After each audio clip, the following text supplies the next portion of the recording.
Alioune Tine moom itam yëkkati na li nga xam ne que moo di kaddu Alioune Tine société civile et fondateur Afrikajom Center jàpp na ni nag un remède et un poison.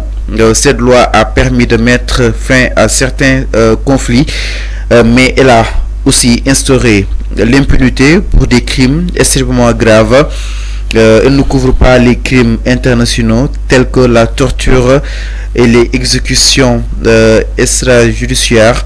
Moom Alioune Tine nag àdduna jëmale si li nga xam ne que moo di abrogation bu loi d'amnistie jàpp na ni un remède et un poison parce que loi bi tax na ñu daal di war a mën a juboo donte sax nëbb na yenn si ay crimes exactement Arfan mais crimes yi suñuy xool li ñuy artisal biti réew bokk si naka na ko daal di jàng.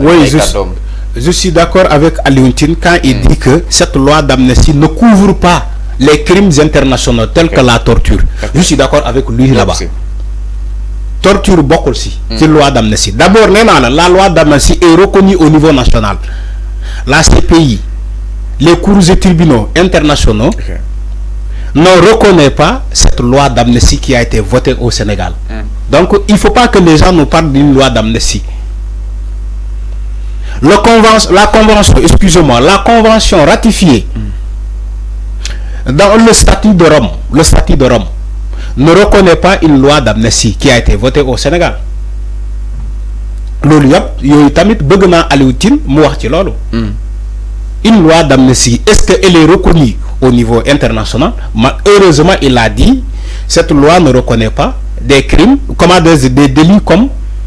des délits comme la torture. Okay. Donc c'est quoi cette loi boobu lan la defar Sénégal? C'est pas jubóo dama ne jubóowuñu Macky Sall moo voté loi am ba pare dem yoonam bàyyi ñu fii dëkk paccaxoo ne leen dem naa sama yoon. C'est ça la réalité. Mais jubóowuñu. Aujourd'hui on vit des séquelles de cette loi d'amnistie. Il faut ngeen xam loolu. Au Sénégal, on est en train de vivre les séquelles de cette loi d'amnistie votée par Macky Sall. Non, mais ba léegi Sénégalais ñu ngi dund jafe-jafe boobu. Daf leen traumatiser. Mais traumatiser, bien sûr. Il y a des familles des détenus. Il y a des familles des familles des morts. Yoo xamante ne dañoo ñàkk seen doom yi. Mais ba léegi y a traumatisme moo fi am quoi en fait. amu fi ay genre kii. On vit des séquelles de cette loi. Qu'on a dit aujourd'hui, le peuple est demandeur. Il dit, ce peuple-là qui dit aujourd'hui, il faut abroger cette loi d'amnistie. Point. Parce que le peuple ne négocie pas. La souveraineté appartient au peuple. Même bon de mettre la hiérarchie des normes, qui est la Constitution. On nous dit que dans les premiers articles, c'est-à-dire que article 1, article 2, article 3, 4, 5, 10, là où on te dit que la souveraineté appartient au peuple. Okay. On ne dit jamais que cette souveraineté-là appartient à un camp politique ou bien une formation politique ou bien à la justice. On dit la souveraineté de ce pays appartient au peuple. Donc c'est ce peuple-là qui demande à ce qu'on abroge cette loi d'amnistie. Que c'est le peuple qui demande l'abrogation de cette loi d'amnistie. C'est pas les formations politiques. Mais enfin, ñoom Amnesty International dañuy dox ci wàllu jubóo ak wàllu justement cohésion exactement. Oui, d'accord. Amnesty International bu bëggee jubóo les Sénégalais il faut que mu tëddee njaaxanaay ku deful na ko remettre à sa place. ne ko diw li nga def nii deful. waru ko def mais il faut pas mooy jubóo gi Arfan moo jàppoon ni mu si gën a am solo. mais moom dafa yaakaar ni que dañoo jubóo mais jubóowuñu. Mais enfin moo tax ñu am élection yu appuyé. déedéet élection dina am allah kulli aali dama ne Macky Sall mënul dara élection day am. Dimanche prochain le Macky Sall jàppoon élection yi. dama ne dimanche prochain c'est décembre. Macky Sall ci boppam ma ñëw Macky Sall moo la gën a xam ni malgré tous les cabales politiques qu'il faisait élection dina am par force parce que il détient pas le dernier mot. C'est le Conseil constitutionnel mooy détenir le dernier mot parce que tous les recours ont été faits au niveau du Conseil constitutionnel et la Cour suprême. Macky Sall moo la gën a xam ni élection day am par force. donc d'ailleurs pourquoi moi me forcer pour donner la date du 24 mars 2024 parce que xam na ni que bu ko defulee conseil constitutionnel mooy jël boppam initiative boobu génnee date Macky Sall moo la gën a xam ne élection day am par force. Donc loolu il faut que ngeen tegee ko de côté loi d'amnistie boobu jubóolewul kenn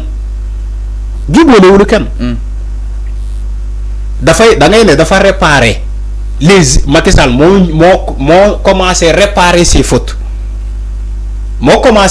ses fautes mais jubóolewu ñu ñii de. mais quand même su réparer. boo gisee tey Macky Sall bu demee aéroport Rabat Maroc ay xale yu jigéen di ko waxal naka sudul noonu bu demee Paris gars yi di ko yàq lu mel ni xeme bu demee États-Unis sénégalais yi fa nekk di ko yàq lu mel ni xeme donc ana jubóole bi loolu moo lay wan que loi boobu jubóole wu ñu ñii bu fekkee loi boobu dafa jubóole sénégalais Macky Sall dina wàcc ñëw Sénégal di battre campagne te ginnaawam bandang kenn du ko def dara kenn du ko saaga kenn du ko wax dara parce que Macky Sall mais xoolal Macky Sall mënu ko def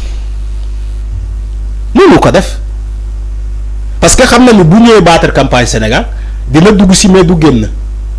mais du génn. mais dañuy tëj frontière bi du génn. mais franchement si yàggee non du génn. non si yàggee bu métti. parce que lii les crimes de sang là il faut que ñu régler ko au préalable ba mu tegee de côté ba mu féetee boor. du génn. Il y a des crimes de sang. Fallou, on parle de ça. On parle des crimes de sang. Vous parlez d'une loi d'amnistie. Les gens vous parlent des crimes de sang que la CPI aujourd'hui reconnaît. Il y a une amnistie. La CPI ne reconnaît pas amnistie.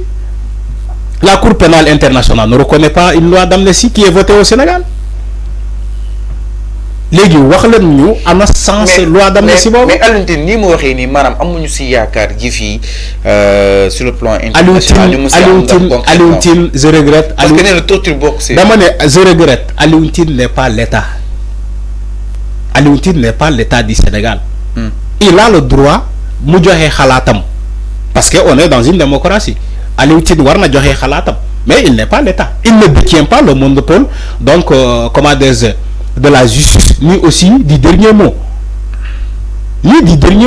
parce que Alioune Tine ne peut pas signer un papier boo xamante ne tey dañ lay ne dañuy basé ci papier boobu pour que Sénégal kii nii non il défend sa cause Alioune Tine défend sa cause c'est tout à fait normal. Alors, c'est clair. Mais bu bëggee jubóole Sénégalais comme ni mu ko waxee il faut mu nangu moom Alioune Tine il faut que mu nangu ni que nit bu defee dara et conformément à la loi mu nangu wax loo kooku yow li nga def ni deful parce que loi daf ko aaye da nga jàpp naa du àtte ci digg bi daal. Alioune Tine du àtte ci loolu Alioune Tine day xaar ba loi appliqué ci diw mu ne non mën nañ ko defee élégance moom toujours élégance lay wax mais mosul wax ci loi du wax ci loi mais élégance lay wax. alors c'est clair Alphonse. C'est là où les gens ne sont pas d'accord avec lui. mi noonu alors ñu ñëw ñu eggali ba tey suñu waxtaan mbokk yi ma ne fàtte yéen seen émission dina xam ne que mu di le truc du matinal ginnaaw ki nga xam ne que mu di Alioune Tine dañuy daal di jàll itam si keneen mbokk yi mooy ki nga xam ne que mu di Bougane Gueye Dany bi nga xam ni itam réagir na à la